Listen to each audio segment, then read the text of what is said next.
Sir, ಈಗ ಇಡೀ ಕುಟುಂಬದ ಜೊತೆಗಿದೆ, ಕುಟುಂಬದ ಆಪ್ತರೊಬ್ಬರನ್ನ ಮಿಸ್ ಮಾಡ್ಕೊಂಡಿದ್ದೀರಿ, ಆ ಬಗ್ಗೆ ಮಾತಾಡಿದ್ರಿ ದರ್ಶನ್ ಸರ್ ಅನುಪಸ್ಥಿತಿಗೆ. ಒಂದು ಮಾಹಿತಿ ಪ್ರಕಾರ ಒಂದು 2-3 ಸಾರಿ ಡೇಟ್ ಕೂಡ ಪೋಸ್ಟ್ಪೋನ್ ಮಾಡುವಂಥದ್ದಾಗಿತ್ತು. ಅವ್ರ ಆಶೀರ್ವಾದ ಪಡೆದು ಫೈನಲಿ ಕಾಲಿಗೆ ಆ ಗಳಿಗೆ ನೆನೆಸ್ಕೊಂಡು ಅದೇನೇ ನನಗೆ ಎಕ್ಸ್ಪೆಕ್ಟ್ ಮಾಡಿರಲಿಲ್ಲ. ನಾವು ಆ್ಯಕ್ಚುಲಿ ನಾವು ಲಗ್ನ ಪತ್ರಿಕೆ ಬರ್ಸೋಕ್ಕಿಂತ ಮುಂಚೆನೇ ಆ ಡೇಟ್ ಒಂದಷ್ಟು ಆಪ್ಷನ್ಸ್ ತೊಗೊಂಡು ನಾನು ಅಲ್ಲಿ ಬಾಸ್ ಹತ್ರ ಮಾತಾಡಿದಾಗ ನಮ್ದು ಶೂಟಿಂಗ್ ಯಾವಾಗ ಬರುತ್ತೆ, ಏನು ನಿಮ್ಗೆ ಎಷ್ಟು ದಿವಸ ಗ್ಯಾಪ್ ಬೇಕು ಅಂತೆಲ್ಲ ಅವ್ರು ಯೋಚನೆ ಮಾಡಿ August 11th ಅನ್ನೋದು ಒಂದು ಓಕೆ, ಈ ಮಾಗನೇ ಡೇಟ್ ಚೆನ್ನಾಗಿರುತ್ತೆ, ನಿನಗೂ ಒಂದು 2-3 ಆಪ್ಷನ್ ಇಟ್ಕೊಂಡಿದ್ದೆ ನಾನು. ಆಗಸ್ಟಲ್ಲಿ ಒಂದು 2-3 ಡೇಟ್ ಇತ್ತು.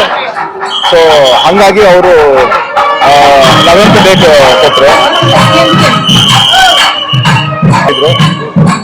ಅದಾಗಿ ಸ್ವಲ್ಪ ದಿವಸಕ್ಕೆ ಈ ಥರ ಒಂದು ಇನ್ಸಿಡೆಂಟ್ ಆಯಿತು. ಅವ್ರಿಗೆ ಗೊತ್ತಿತ್ತು ಡೇಟ್ ಅನ್ನೋದು ಅಂತ.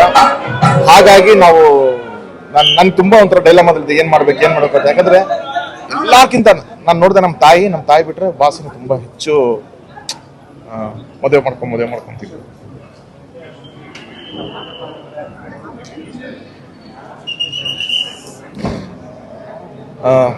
ಎಲ್ಲಿದ್ರೆ ಅಲ್ಲಿಂದ ಬ್ಲೆಸ್ ಮಾಡ್ತಾರೆ. ಬಂದಾಗ will go and take his blessings.